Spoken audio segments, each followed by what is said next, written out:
Well, Bennett Kessler filed this following report. An officer of the California Highway Patrol in San Bernardino has further confirmed that the CHP Investigative Services Unit is in the early stages of conducting a criminal investigation at the Tri-County Fairgrounds in Bishop. When asked if the Investigative Services Unit was looking into a reported embezzlement at the fairgrounds, Public Information CHP Officer Mario Lopez said, quote, "That is correct," end quote. Other local law enforcement said that because the fairgrounds is a state facility, the state law enforcement agency would handle any investigation. Officer Lopez was quick to say that he could not conclude that a crime of embezzlement has occurred or any other type of crime. He explained that the investigation is in the very early stages. Lopez said, quote, "I can't release any other information. We are collecting statements and evidence. I don't want to jeopardize the investigation," end quote.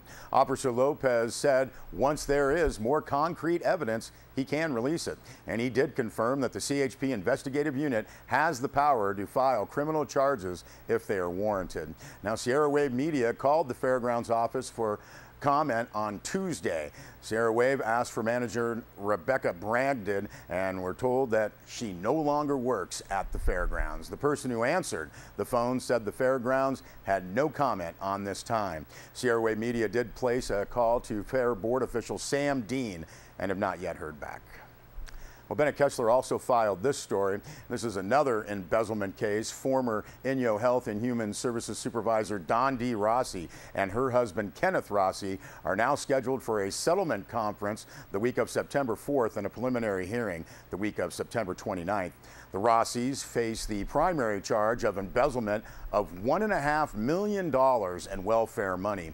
The DA's complaint alleges a scheme by the Rossis to use 35 stolen identities to receive welfare benefits in the form of cash through the use of electronic benefit transfer cards. Now, the DA's complaint includes 44 felony allegations. In addition to the embezzlement of public funds, the couple faces charges of grand theft, welfare fraud, conspiracy, identity theft, and possession of methamphetamine. Back in April, following their arrest, the pair had appeared in court for a bail review. The $500,000 bail each was dropped to $250,000 for Mrs. Rossi and $100,000 for Mr. Rossi. They were released on bail April 17th and have remained on GPS monitoring. Now, the couple's attorney has reportedly filed a motion to modify the monitoring situation. Earlier, the pair had requested that they be allowed to withdraw $18,000 from a bank account. The judge declined. Assistant District Attorney for Inyo County, Joel Samuels, maintained that the funds could be a matter of victim restitution. The couple had hired Gerard Harvey to represent both of them.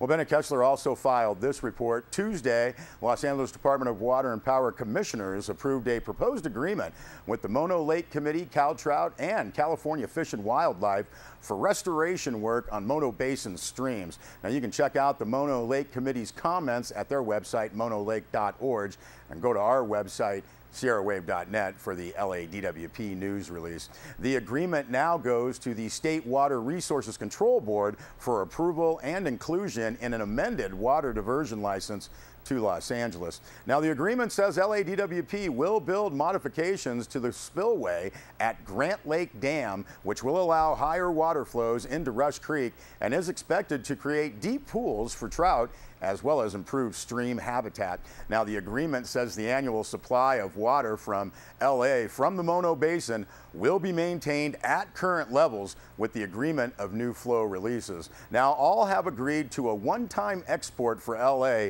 of 12,000 acre-feet of water over time to make up about half of the cost of the spillway improvements at the Grant Lake Dam. LADWP has also agreed to fund a team governed by all four partners to oversee continuous scientific study of Mono Lake and Mono Basin stream conditions. DWP skeptics will watch to see how it all translates into action and how the level of Mono Lake goes in future years. And again, you can check out our website, sierrawave.net, for more on this story. Well, the Mammoth Community Water District Board of Directors has authorized the filing of appeals to the decisions issued by the U.S. Bureau of Land Management and U.S. Forest Service concerning the final Joint Environmental Impact Statement, Environmental Impact Report for the Casa Diablo 4 geothermal development project. Now, the press release from the Mammoth Community Water District states that the district has serious concerns about the negative impacts the proposed Casa Diablo 4 geothermal plant expansion project could have to local groundwater and surface water resources. Now, to protect the water resources used by the community, the district will be filing appeals to the BLM and Forest Service decisions to approve the proposed Casa Diablo expansion project. Now, in order to protect the community's water supply, the press release states the water district is seeking a comprehensive, robust monitoring and mitigation plan with trigger points. The plan would protect the community's water resources through the drilling of monitoring wells, aquifer stress tests ahead of project construction, inclusion of trigger points to reduce or cease Casa Diablo 4 operations if the project impacts the water district's groundwater and surface water supplies, collection of additional water chemistry data, and the implementation of a long-term monitoring program prior to construction and operation of the proposed project. Now, the District Board of Directors is holding a special meeting to inform the public about the consequences of the project's potential impacts. That special meeting is set for September 3rd, 7 p.m. at the District Board Conference Room. That's at 1315 Meridian Boulevard, and the district says that water users and the general public are encouraged to attend. We'll be back with more news.